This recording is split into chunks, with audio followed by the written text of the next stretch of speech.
Hey, everybody out there in Cryptid Land. Thanks for joining us tonight. We have a really, really good guest on tonight.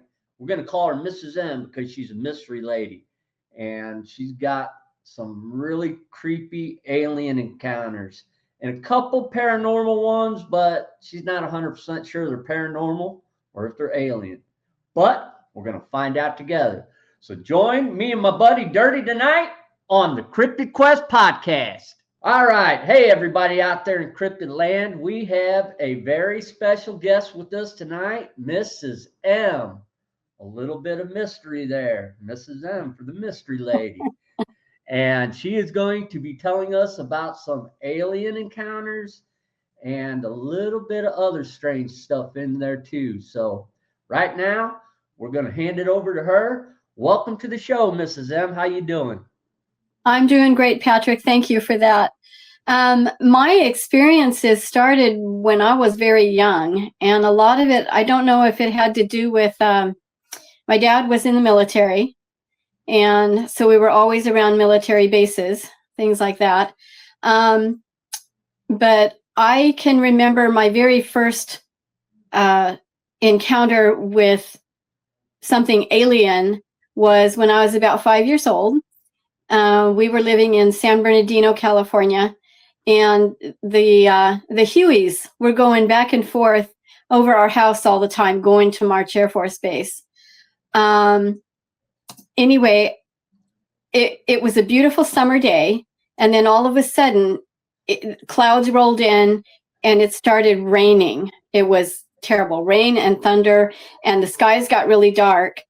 And I was heading on this little walkway from our driveway to our front door. And I stopped and I just stood in the rain because I love the rain. So I stood there and I was looking. And then all of a sudden there was this silver orb. It's about this big. And I was mesmerized by it. I was standing there watching it. And my mom hollered at me from the front door. She says, "Come in, get out of the rain, get out of the rain." And I just, I was mesmerized. I was like paralyzed by this orb. It was beautiful. And I tried to reach out to touch it. And my mom ran out. She grabbed me from under my arms and she dragged me back into the house. And I stood there in the doorway looking at it. And the thing just went straight up in the air, straight up in the air. And I looked at my mom and I said, "What was that?" And she said, "That was ball lightning." And I said, "Ball lightning?" I said, "There were no sparks or anything. How could that be lightning?" And she said, "It's just ball lightning." So I left it at that. So that's when my experiences started. So I got a quick question on that. So when you saw it, was it lit up at all? Or was it just a metal sphere? It was a sphere. It was not particularly glowing or anything like that, but it was just this really shiny metal sphere. Okay. Yeah. That's interesting. Definitely not lightning though. No lightning bolt, and no thunder with that one. Darn, I got cheated. Yeah. But anyway, that's kind of when my encounters started. So when I was about 5 years old.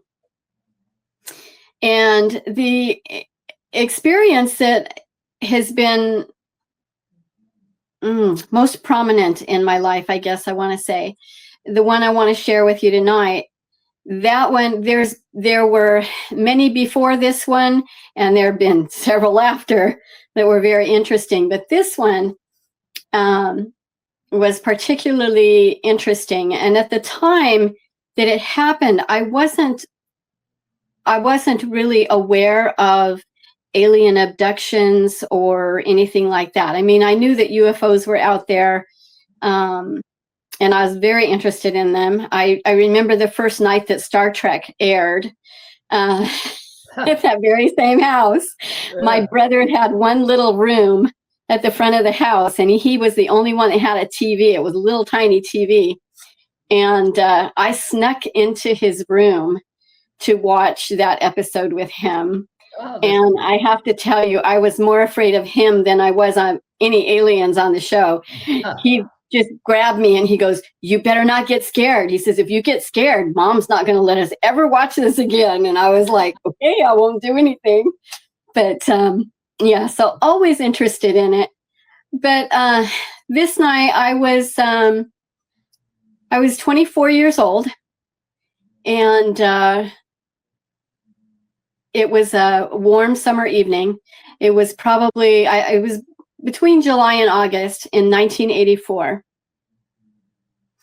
I had been out with my boyfriend. We had been at a church event for young adults, and afterwards we went out. We got dinner and milkshakes, and we came back to my house. My house was on a street that was very dark, meaning there were no street lights. And the other dark part of it was like 3/4 of the street was cemetery on both sides. It was like an ancient cemetery for the city. It was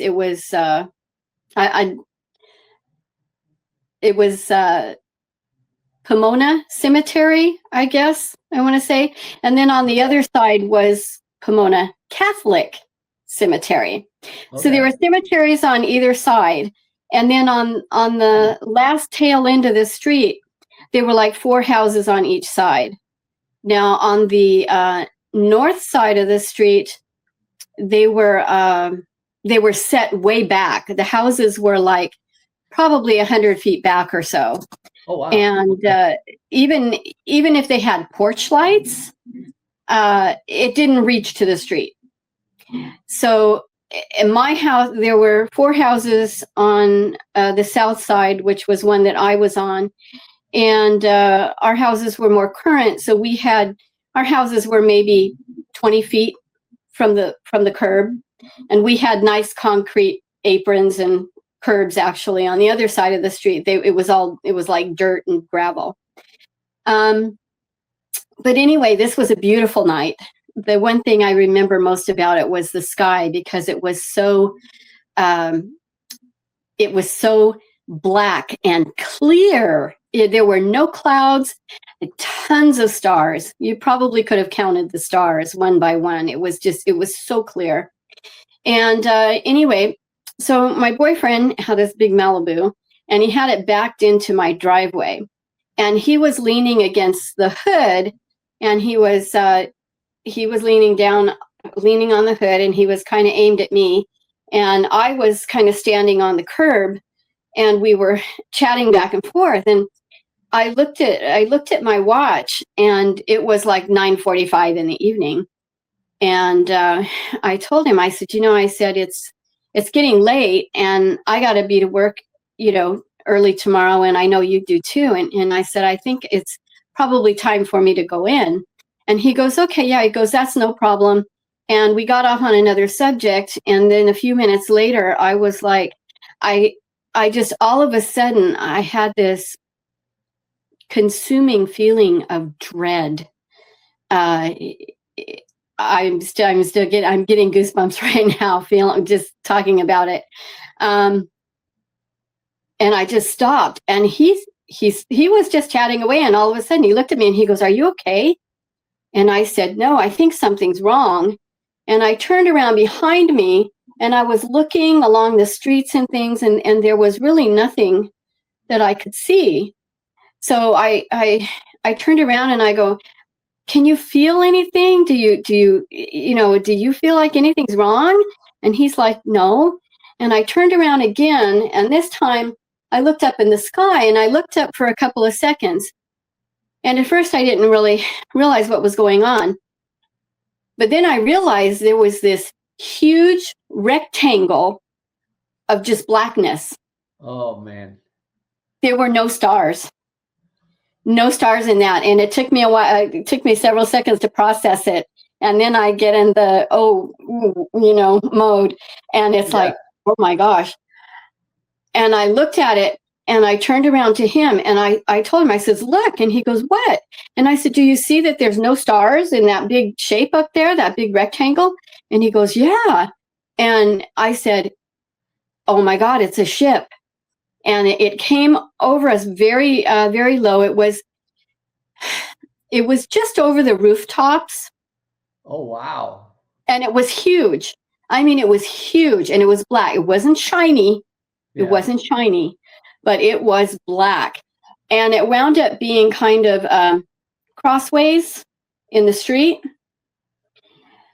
And I looked at it and I was just in awe. I was scared to death. And he looked at it, and next thing I know, he is screaming at it. He's completely disheveled. I mean, his shirt was half out of his pants. His belt was undone. His had a really nice collared button-down shirt on. It was half unbuttoned and messed up, and I'm standing there going like this on the curb, and I'm terrified, and I'm crying, and I'm noticing that my blouse is messed up. You know, like it's down off my sleeve, you know, off my shoulder.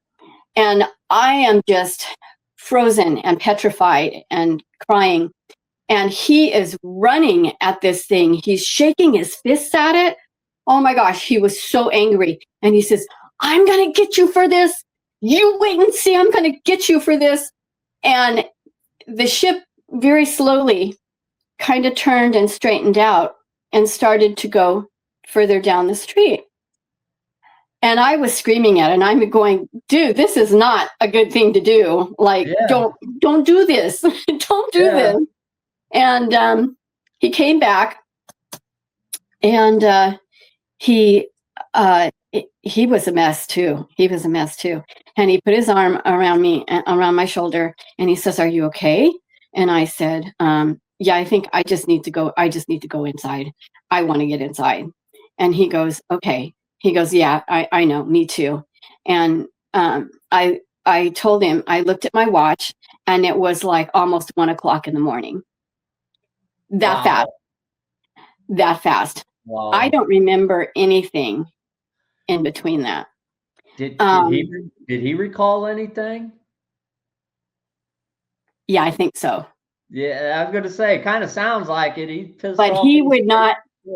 He would not say anything. But so I looked at my watch and I said, "Oh my goodness, it's almost 1:00 in the morning." And he goes, "Oh man," he goes, "I got to be to work at 5." And I'm like, "Yeah." So I'm going inside. I crashed. I was out of it. And he called me the next afternoon after work. And he says, "How you doing?" And I said, "Well, I'm okay." And he goes, "We have to get married now." And I was like, "We've only been dating for a couple of months." And I'm like, "No."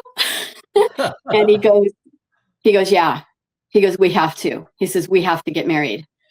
And I didn't, nothing ever crossed my mind because I did not know about these abduction things. Yeah. But he says, "Yeah, we have to. We have to get married now." And we actually ended up getting married a couple months later in September. Oh. He was like, "Yeah, we have to get married. Like, let's do it next weekend." And I'm like, I said, "Do you realize that people plan their weddings like a year, 6 months to a year in advance?" And he goes, "We just need to get it done." And I just didn't know what to think. And I really felt pressured. Did he ever give you any reasoning for it? Or did he just like?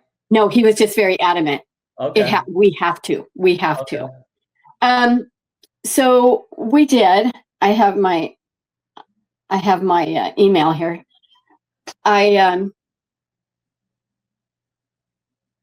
It was weird. So we got married. There were a lot of things that happened in between that. A lot of interesting things after we got married. I really wanted a family. He wanted a family, but it was like, as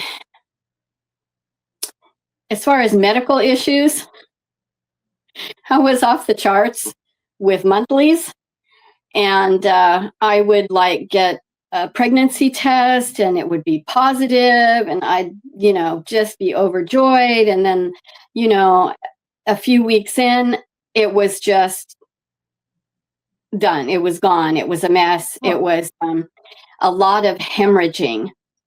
And I, being very discreet about that, it was a lot. Anyway, that happened several times, and I would have nightmares that, the little gray guys that everybody talks about with the big black eyes. I would have nightmares that I was being taken again. I would actually wake up with bruises around my wrists and my ankles, and occasionally I would have needle marks in my arms. Yeah. And if there was a needle mark on the right side, there would be a needle mark on the left, and it was very symmetrical. Uh-huh. I would have bruises or marks on my legs, and it was the same thing. If it was on one leg, it was on the other leg. It was very symmetrical. And I had one dream one night where I was just frantic and I was tired of it. And I kept a revolver in my linen closet in the hallway. And I got really upset at being awakened in the night by this nightmare. And I thought, I'm just going to end this. And here I'm thinking I'm still dreaming. I go into my hallway and I get my gun. I pull it out of the back. It's all under a stack of towels. And I pull it out and I go into the living room where these things have gone, because I left the bedroom, so they couldn't get me there for some reason. But there were like 5 of them. And I watched them, and they came through the wall of the living room, like from outside, like from the front door, that wall. They just walked right through. And I had a revolver for a reason, because a revolver won't jam. Yeah. And I cocked the hammer back. I aimed. I pulled the trigger at the one who was in the front, and nothing happened. Oh, wow. And I did it again, and nothing happened. And it was like he walked up to me and just, it was like, he didn't say anything, but I could hear it. And he just pushed my hand away, and he said, "Your weapons will not work against us." And that was all I remembered from that dream. But the next morning when I woke up, I was like, because I had the marks and everything again. And I thought, I had my gun out. I'm going to go see where it is. And I went to look for it in the closet, and it wasn't there. And so that made me start really thinking that there was something more to this. Yeah. You weren't anyway, dreaming. Yeah, exactly. Yeah. It was a little more than a nightmare too. Yeah. So anyway, I don't want to skip things, because there were things that happened that I believe are pertinent. Oh yeah. So no, take your time. So we were married in 1984 in September, and in 1985, in the summer of 1985, I did get pregnant, and it stayed. Now, one thing that is why I have my notes and I'm not paying attention to them. One thing that my doctor told me that I didn't know, he told me, and this was back in the early 80s, right? So we didn't know back then everything that we know now. But he said, "You're Rh negative." And he said, "We don't know why, but women who are Rh negative tend to have a lot of miscarriages." Huh. And I found that very interesting. But yeah, he said, so don't be disheartened. He said, but I'll tell you up front, he said, you'll probably never be able to carry full term because you are Rh negative.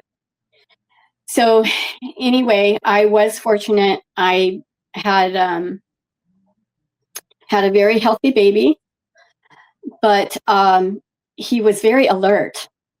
And the nurses in the maternity ward were just amazed. And, they have photographers come in, they take the first baby picture and all that. And even the photographer commented, he said, in all the years I've been doing this, I have never had a newborn with his eyes open. And his eyes were open. Yeah. It was like scary. I remember looking at the photograph going, who are you? Yeah. He was amazing. He was very smart. And one thing that happened, it was shortly before he was a year old. I got up in the night to get a drink of water, and I went to my kitchen sink, got some water. The sky was fairly clear. I had a beautiful, beautiful view of some local mountains. And I remember taking a sip of water, and I set the cup down and I looked out the window and I saw this star, and I was like, oh, it's a shooting star, Yeah. And I looked at it and I go, but it's not shooting. It's coming down really slow. Oh, no. Oh, no. It was coming down really slow. And so I straightened up and I got a better lock on it. Mm-hmm. And as soon as I did that, it kind of stopped. And I felt this, all I can say is it felt like electricity, just all the way down my body, from my head down to my feet. Just really bizarre. And I knew I was going to pass out. So I did. And I felt like I went backwards. Okay. Mm-hmm. And there wasn't anything really behind me backwards. But I don't know how long I was out. I know that when I woke up, I could hear my baby screaming. And he was screaming, Mommy, Mommy. And I could hear him from down the hall. And my husband had me in his arms. And what was weird was from the sink forward and across the walkway in the kitchen was the refrigerator. And I was up against the refrigerator. Huh. And on the floor, and he was holding me in his arms, and he was crying and he was frantic. And he was like, oh my God, you're alive. And I said, well, yeah, I think I just passed out. And he said, no, I heard the scream of a dead person. And I was like, what are you talking about? I'd never heard that before. But he had told me he had been on a mission in Peru. And he and his companion had come out of a drugstore one time. And he said there was an older man, sitting on a bench right outside the pharmacy store that they had gone into. And he let out this ungodly scream. And then he collapsed. And they ran in to get the proprietor of the store. And so he came out and he looked and he goes, oh, he's dead. Just like, oh my, oh, he's dead. And he said, but he screamed. And the guy told him, he said, people do that when they die. There's just this exhalation that goes on sometimes. And he said, and that's what it sounds like. Oh. And so apparently that's what I did. And so my husband told me that he woke up because my son screamed. So my son screamed in his crib. His room was right across from ours. So he screamed. My husband woke up. He heard me do that death scream or death breath. And that's when he ran into the kitchen to find me that way. So he called his mom. She lived really close by. She came over to watch the baby, and he took me to the ER. Well, we got to the ER, so it's probably 2 or 3 in the morning, and so they bring me in. I'm not quite there yet, and they get me in this gown, and my husband is in the waiting room with me for, the ER room. It's an exam room, but it's in the ER. And they looked at him and they said, "Excuse me, sir, you have to leave." And I said, No, it's okay. He's my husband. And they said, No, he needs to leave. And they escorted him out. They took him by the arm, and this one orderly said, "Sir, I need you to come with me." He says, "I need you to wait out here in the waiting room." And they started asking me all these bizarre questions. And they asked me what happened, and I told them, and they said, "It looks like you've been injured, and we really want to ask you if your husband attacked you." Oh. And I was like, "No, of course not." I said, "No, he wasn't even around me. He was still in bed when I lost consciousness. I know when I passed out." And they said, "Your back has a lot of scratches and strange marks on it."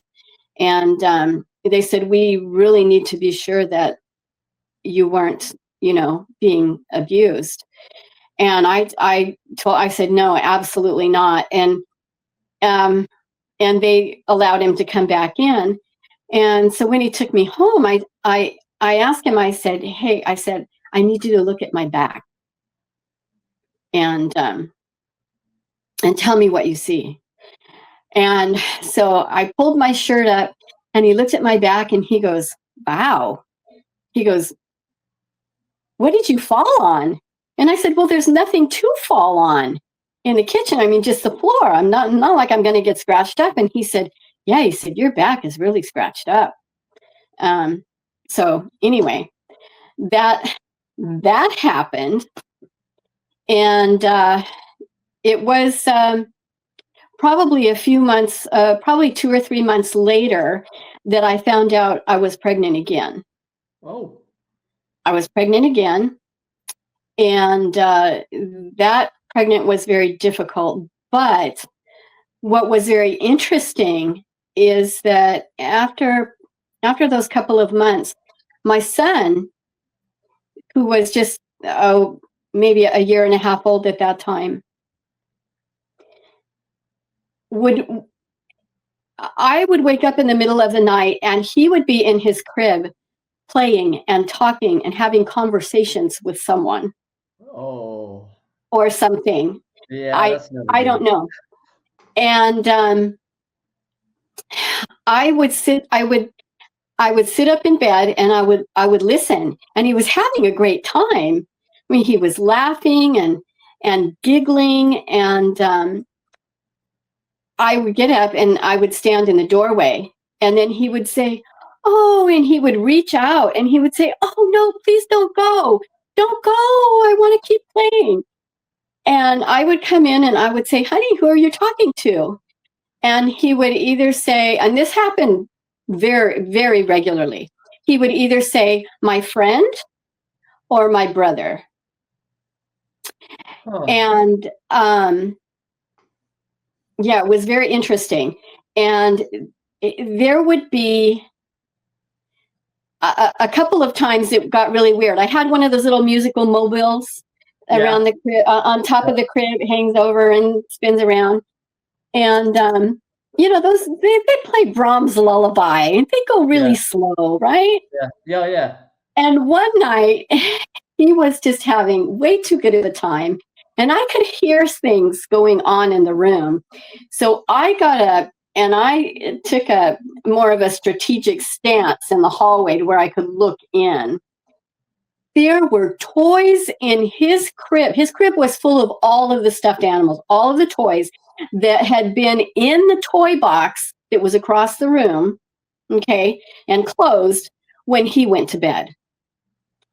So someone had all these toys, taken all these toys in. The crib was packed, and the little mobile was like going zzz, zzz, zzz. And I was afraid it was going to fall apart, literally, because the little animals had little farm animals on it. They were just like out there. I mean, it was like merry-go-round gone wild.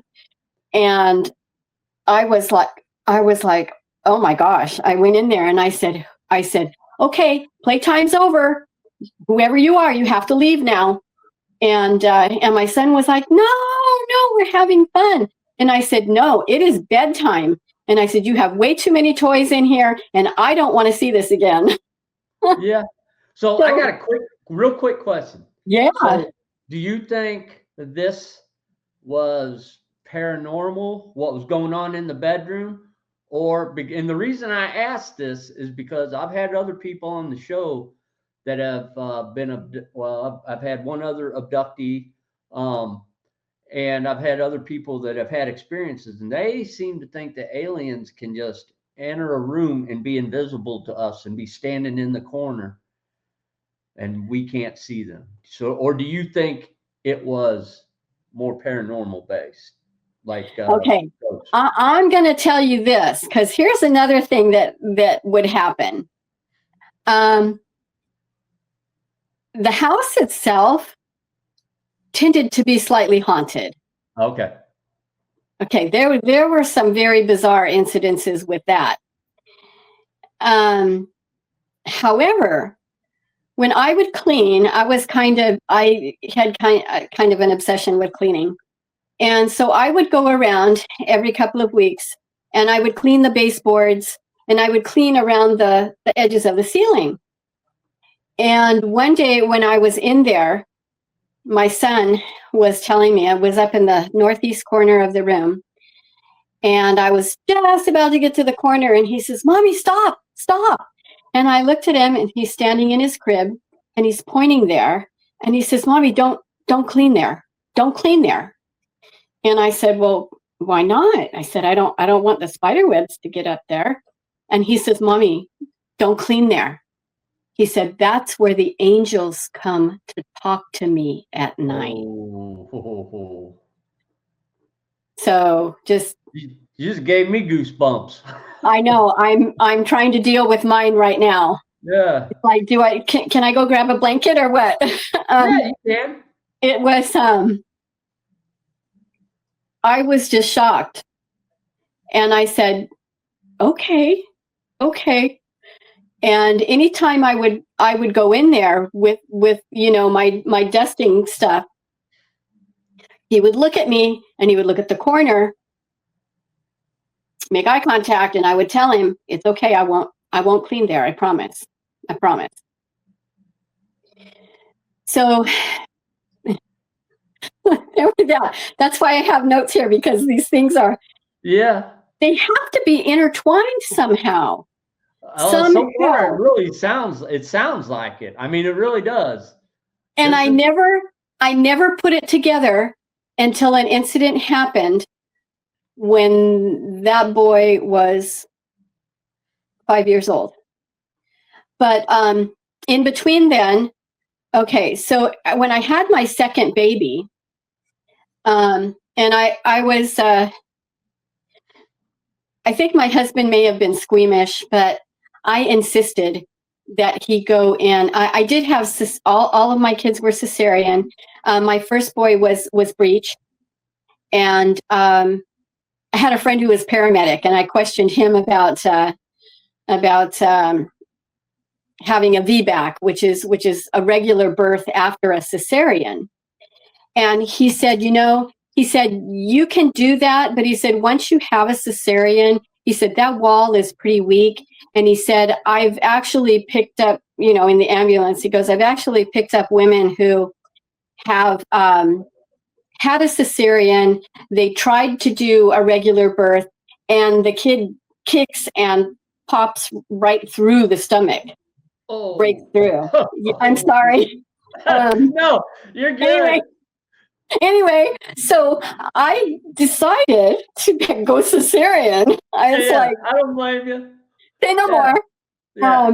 So I did. I had cesarean, but I made my husband go into the operating room. Now, I spent most of my childhood from the time I was 3 years old until I was about 12 at a military base hospital. Okay. So I was in the hospital a lot, and I had issues with surgical procedures. So I chose to have a general anesthesia for my cesareans. I was not awake. So I made my husband go in. I made sure he was there. So the second time, when I got out, my husband told me, he said, the doctor wants to tie your tubes. He says it's not safe for you to have any more kids. And I said, really? And he goes, yeah. He goes, and he wanted to do it while he had you opened so that he didn't have to do another procedure, do a separate procedure. And I said, okay. I said, I honor that. Thank you for respecting my wishes. Because he told the doctor no. He said, you need to talk to her about it. Yeah, that'd be kind of not good to wake up. Yeah, it's like, it's like wake up and go, yeah, you're not going to have any more kids. It's like, well, I want to say in that. So I met with my physician, my obstetrician, and he said, I have to tell you that, he said, when we got in, because they open you up and they pull everything to the side, and he said, your oval window was transparent. And I said, what is that? What does that mean? I mean, we're not talking Volkswagen here. Yeah. So he said, well, what happens when they pull everything back is they can see the uterus, they see the organ, okay? And they have to cut into the uterus to pull the baby out.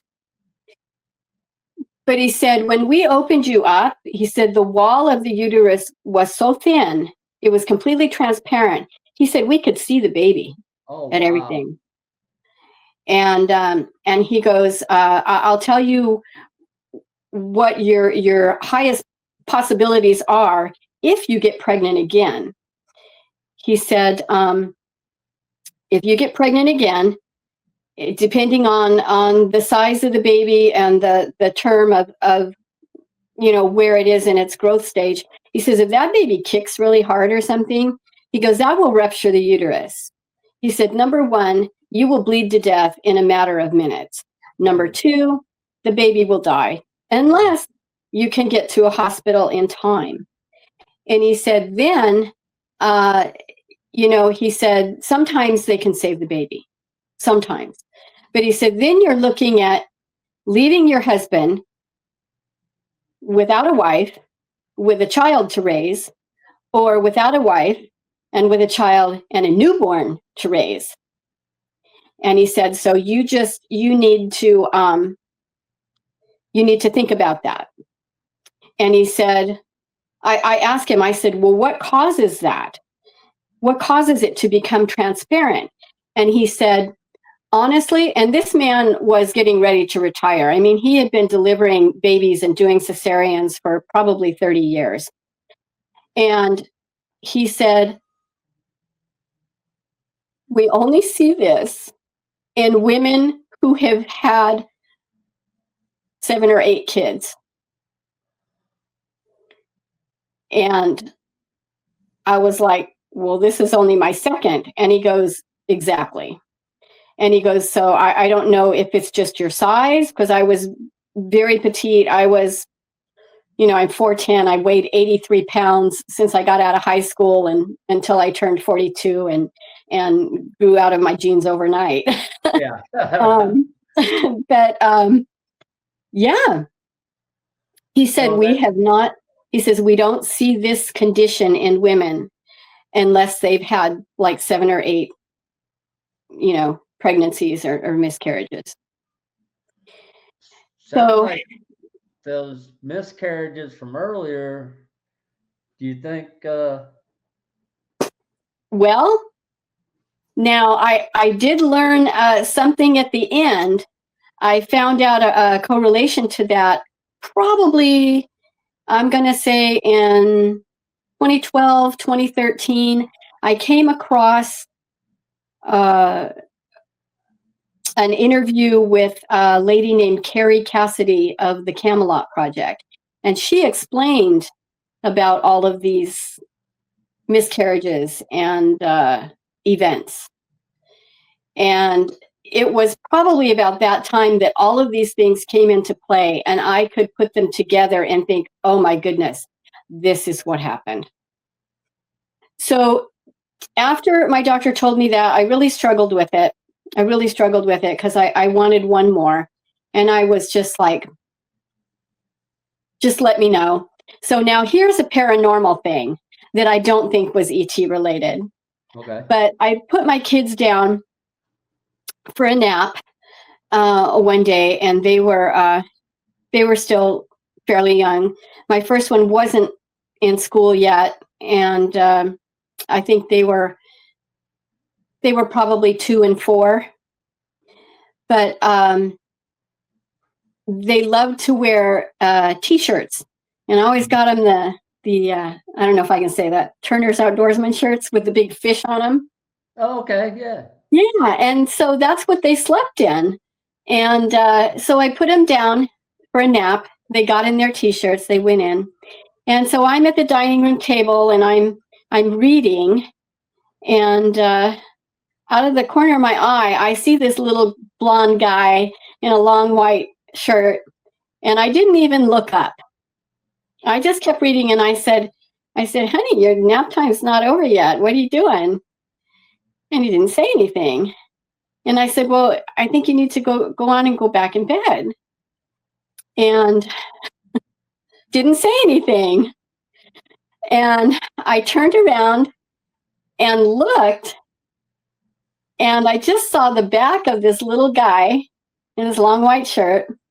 And he went over to the stereo and just cranked it all the way up, right? Because kids do that. Yeah. And I ran over to the stereo. I flipped it off, and I thought that he had run down the hall. And so I flipped it off. I ran down the hall after him, and I went in their room. Both kids dead asleep. Oh, yeah. There was no way it was either one of them. And I got my answer. I said, okay, there's one more. And he was the hellion. He was the hellion when he came along. But yeah. So that was another paranormal thing. But anyway, the crux of this came, my parents. I should also say that I continued to have episodes where I would wake up with bruises and things like that. And I would have moments of time where I would hemorrhage terribly. But my parents moved away. They were about 45 minutes away, and we would visit them on weekends. And this one particular Sunday night, we left their house the regular time, about 6:30.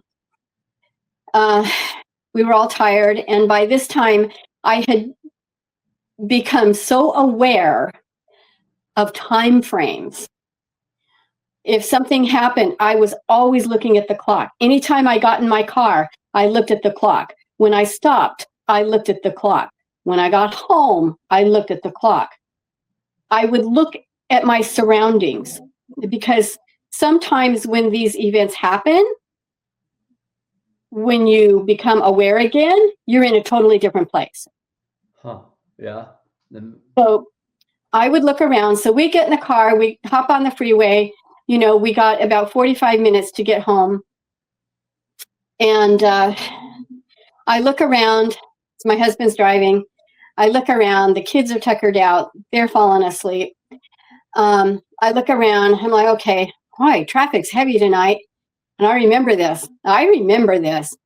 Traffic's heavy tonight. Wow. Well, there's a red Volkswagen over there.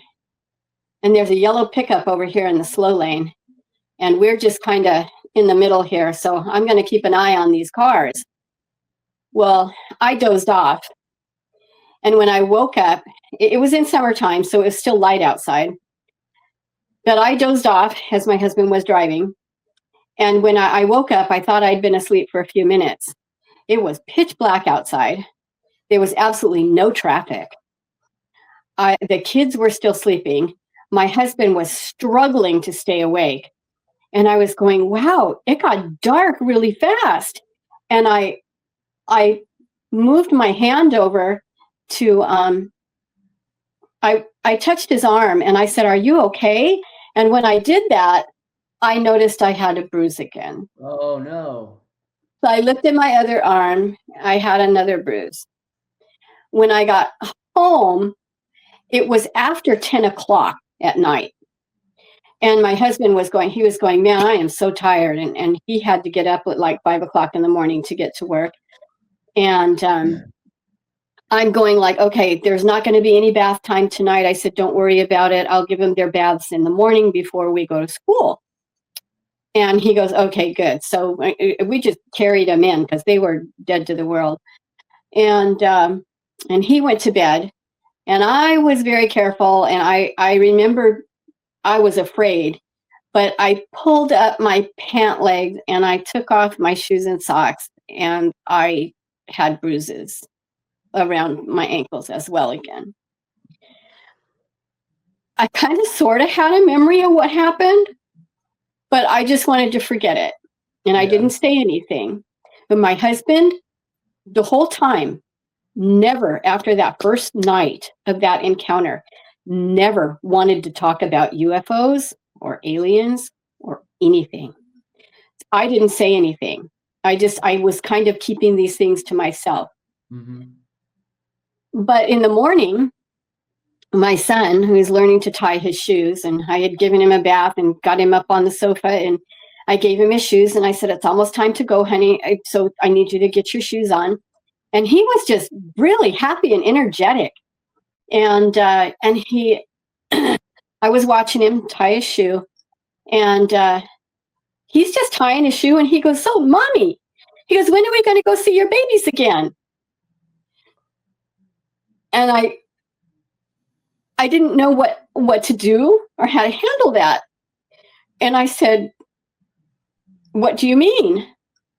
And he turned around and looked at me, and he goes, you know, your babies. We went to see your babies last night. Don't you remember? And I said, no. I said, can you tell me about that? And he said, well, yeah. He said, don't you remember that really tall lady in that really long white dress? And she took us around the room and she showed us all of your babies. And I said, honey, I don't have any more babies. I have you, and I have, your brother, and I have the new baby. And I said, that's all the babies mommy has. And he goes, no. And he's this little 5-year-old, and he's very cognizant. And he's like, no. He says, mommy, you have a lot of babies. And I said, how many were there? And I watched this kid, this little 5-year-old, just concentrate with all his might, concentrating. He's not saying anything right now, but he's doing this. He's making faces, and he's straining, and he's doing this. And finally he comes out and he goes, okay. He goes, okay. 1, 2, and he gets to 5, and then he stops and he goes, 7. And he holds up his hands and he grins at me with this big, smile of, his success. Yeah. He's like, 7. You have 7 babies, mommy. You have 7 babies. And he goes, so when can we go see him again? And I said, honey, I really don't know. I really don't know. And I said, but you're going to be late for school, so let's get going. And that made me realize, okay, my family's a part of this now. So you're not just doing this to me. you're bringing my kids into this. You're bringing my family into this. And that was really an eye-opener. Really an eye-opener. As far as psychic activities and things like that in the household, that really ramped up. Things really got scary for a while. But when my son got older, and I'm talking probably junior high, I asked him if he remembered that. And he goes, oh, yeah. Oh, yeah, I remember that. And I asked him if he could tell me what he remembered. And he goes, nope. I was just saying, nope. He did not want to talk about it. Did not want to talk about it. And he wound up having his own extraterrestrial encounters. And these were, I don't know how long it was going on. He didn't really open up about it until like he was in high school. Mm-hmm. But we shared our experiences a lot. And he wound up actually in the aircraft industry. Oh, wow. And he did. And just fascinated with aircraft. And actually, his first job, other than working at a sandwich shop while he was still in high school, he got a grant, and he went to a junior college to get they call it APNP certification, airframe and power plant. And he wanted to go to this big tech school in Los Angeles, right? And I'm going like, dude, this is what it's going to cost you in gas. You're going to put this much wear on your tires. Dude, I don't think you can afford that. And I said, and they offer the same class with the same certification, like 2 blocks away at the community college, right? So he went there.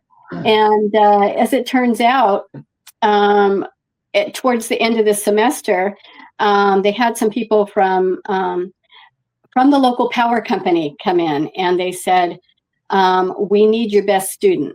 We've got an aircraft that was involved in an accident, and it's in pieces, and we need someone to put it back together. And they sent my son. Oh, cool. So he's been doing that for, his whole professional life. And he's 38 now, and he's getting himself ready to retire. Actually, it's a very lucrative profession. Yeah, sounds like it. But anyway, one of his stints, the company that he worked for, you got a few perks, like your parents could fly for free. Oh, nice. So yes, so he flew me up to see him. And I remember it was a very stormy, it was a red-eye flight. Mm-hmm. It was very stormy out. And I love seeing the lightning in the clouds and everything. And I just, I looked up in the sky and I said, I know you're out there. If I could just see you again, that would be great. I promise I won't take pictures, and I promise I won't say anything. And did you promise you wouldn't shoot at him? I did. I promised I wouldn't be mean. But anyway, so I watched, and I looked around, and above the aircraft, I saw this. It was like a sphere. It had like red lights, and it started spinning. It was spinning and spinning and spinning. And I know this part sounds crazy, but it was like it was shooting off sparks or something. It reminded me of the little fireworks you put on the sidewalk and they spin and they, yeah. And I looked at it And it all closed back up, and it just became this big red ball again. And I thanked them. I said, thank you. And I'm keeping my word. I promise. I'm not going to say anything to anybody on the plane. I'm good.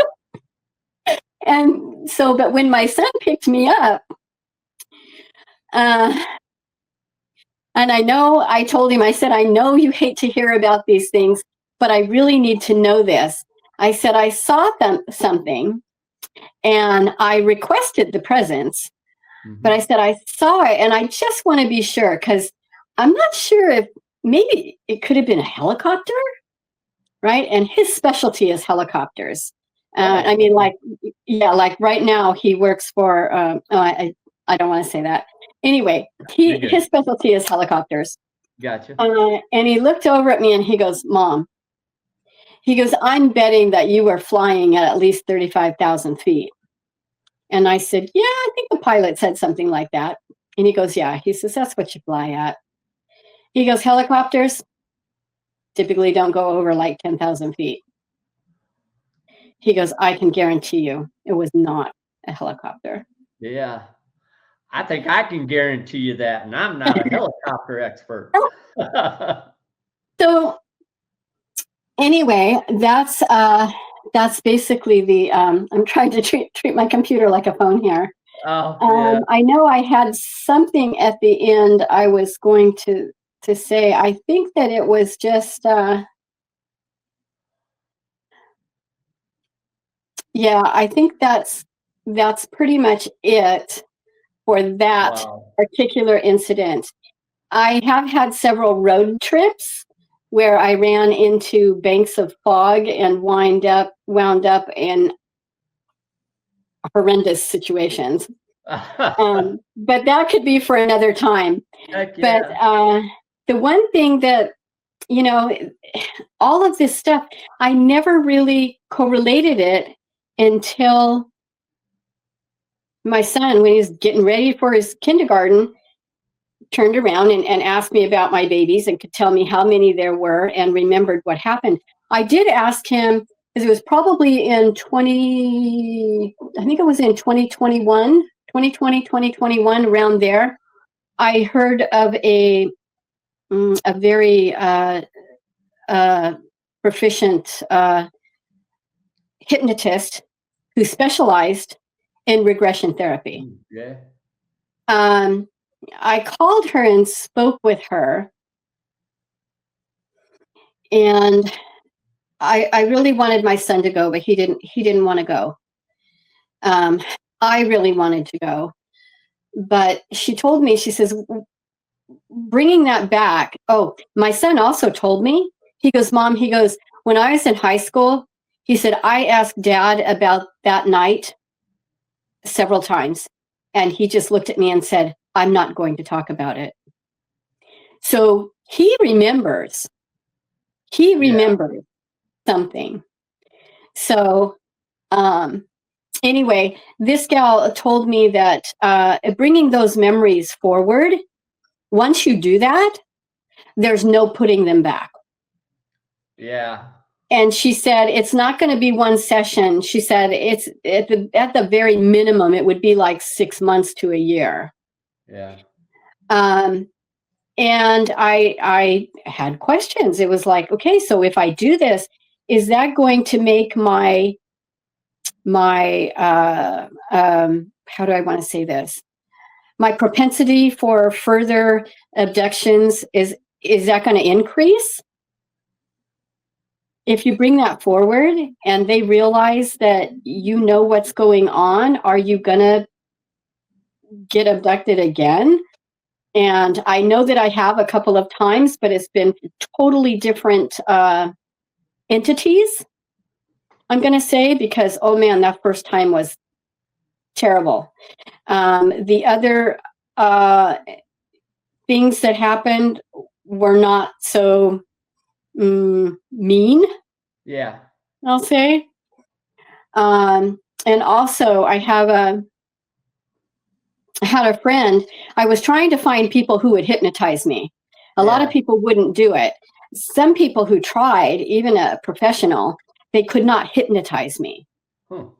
I couldn't be hypnotized. And so I asked this one guy who I knew he knew someone who did hypnosis. And he goes, yeah, he goes, actually, it's my wife. And she was trained in the Army as a hypnotist. Okay. Yeah. To help people, I guess, overcome trauma or something like that. And he said, I'll ask her. Oh man, I got really excited. So I asked him a couple of weeks later, I said, hey, what did your wife say? And he goes, oh yeah, she said no. And I said, oh my gosh, I'm dying to find out what happened here. I really want to know this story. And he said, well, when they trained her and she was certified as a hypnotist, she had to sign an oath with the government that she would never do a regression therapy or an alien abduction. And she was trained that if any point she was helping someone overcome a trauma, if any point that person started to mention that they had seen a UFO or they had seen an entity, that she was to end that session right now. Wow. And not go any further. Yeah, that tells you something, doesn't it? Right? Yeah. Tells me a lot. But anyway, I'm still waiting to find out my story. Man, oh man. I'm telling you, if there's any more to this, I don't know how it could get any better. I mean, I'd be a little scared to figure out what all happened to you up there. And so, I mean, I can understand you wanting to find out, but I'd be scared to find out because listening to your encounter, it's like, man, it's like you had me in a book or a movie. But I mean, I totally believe everything you said because other people I've talked to, I was picking little pieces out of everything you were saying that I've heard from other people. And it just makes a lot of sense. I'm glad this stuff doesn't happen to me, you know. You know, I'm wondering how many people it has happened to that don't realize what's happening. And after I heard that one lady talking about these people that had had numerous abductions and they kept having miscarriages and all of this stuff, it started to fall into place. Yeah. And especially with my son being involved. A lot of these encounters also I've learned can be familial. And as in your relatives have had these experiences as well. And so that's what made me think that my mom knew what that silver orb was. That's the one part I didn't put together, but now that you say it, she knew what it was. Yeah. And because you know what? She's terrified of rainstorms. Absolutely petrified. Even in her 80s, she was like 87 years old. If it was started to rain hard outside, I'd get a phone call. Lisa, it's raining. It's raining. You should hear it. And I'd go, it's okay. It's okay. Are you outside? What are you're dry, you're warm, your doors are locked.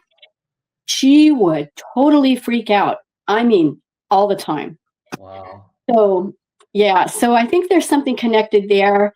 The paranormal stuff, I'm not sure if that's the alien stuff or not. But if you want to get into some really paranormal stuff, we could do a whole session on my house. I believe you. I've not had a lot of alien stuff go on, but yeah, the paranormal ghost stuff, woohoo! Yeah, you get into a certain house, and sometimes I think it might be the person too, that the energy they put off gives. And sometimes it's because the house has affected that person, and that person is not able to ward it off, and that person becomes a demon, basically. Ooh, yeah.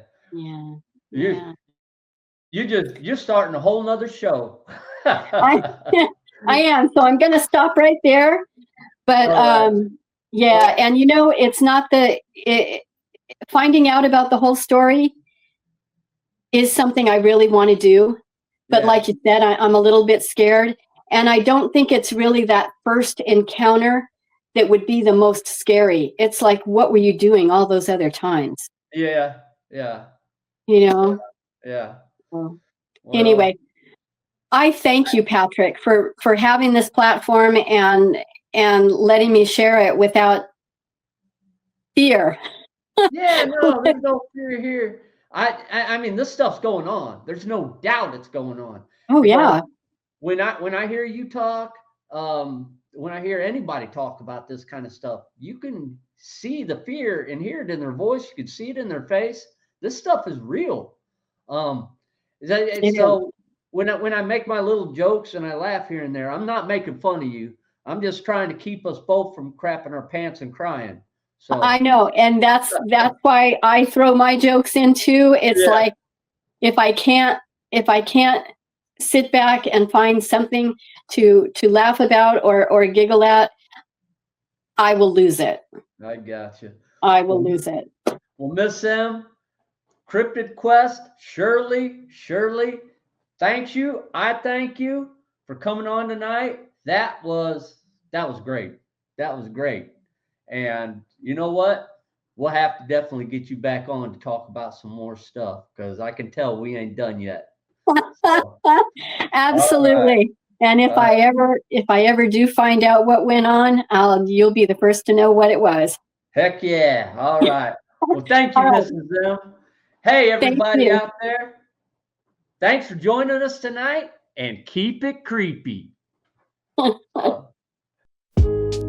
Yeah, out in the woods where the shadows creep, I'm trying to find a legend that the people keep. Bigfoot's the name, got a story to tell. Footprints in the mud, can't you hear the bell? Whispers in the night, can you feel that chill? Bigfoot on the run, he's a legend, keep it real. Bigfoot, yeah, he's the talk of the town. Creeping through the trees, never wearing a frown. Legend of the forest, he's got a big stride. As the trap beats thump, you know he's got pride.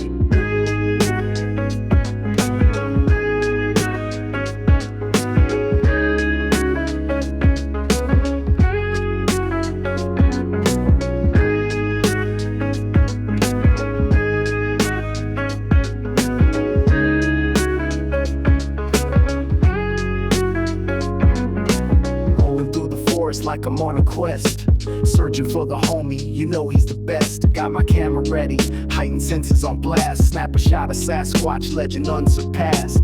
Eyes in the dark, you can't catch what you can't see. King of the woods, living wild and free. Bigfoot, yeah, he's the talk of the town. Creeping through the trees, never wearing a frown. Legend of the forest, he's got a big stride. As the trap beats thump, you know he's got pride.